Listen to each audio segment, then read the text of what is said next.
YCP senior leader Perni Nani అజ్ఞాతంలోకి జారుకున్నాడు.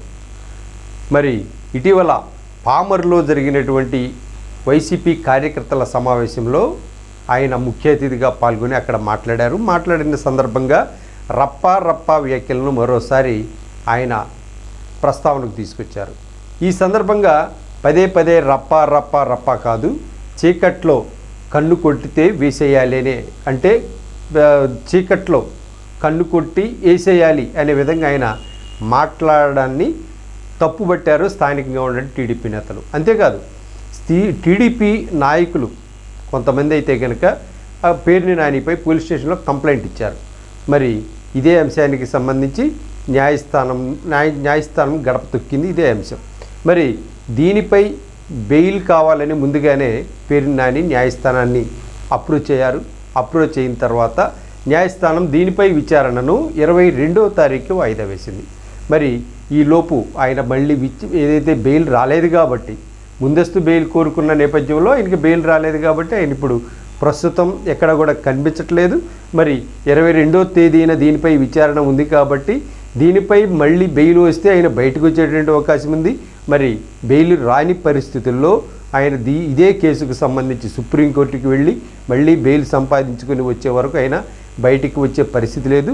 మరి ఈ కేసుకు సంబంధించి కార్యకర్తలని రెచ్చగొట్టేటటువంటి అంశంగా దీన్ని భావించినటువంటి టీడీపీ నేతలు దీనిపై చాలా సీరియస్గా ఉన్నారు.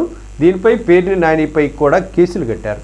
మరి ఇప్పుడున్నటువంటి పరిస్థితుల్లో ఇప్పటికే ఏదైతే అసభ్య పదజాలాలు అయితేనేమి, రెచ్చగొట్టే వ్యాఖ్యలు, తదితర అంశాలకు సంబంధించి ఇప్పటికే పోలీస్ స్టేషన్లో వైసీపీ నేతలపై కేసులు నమోదయ్యి ఉన్నాయి. కొంతమంది అయితే బెయిల్పై బయటకు వచ్చారు, కొంతమంది చాలా కాలం నెలల పర్యంతం పోలీస్ స్టేషన్ జైల్లోనే మగ్గారు కూడా.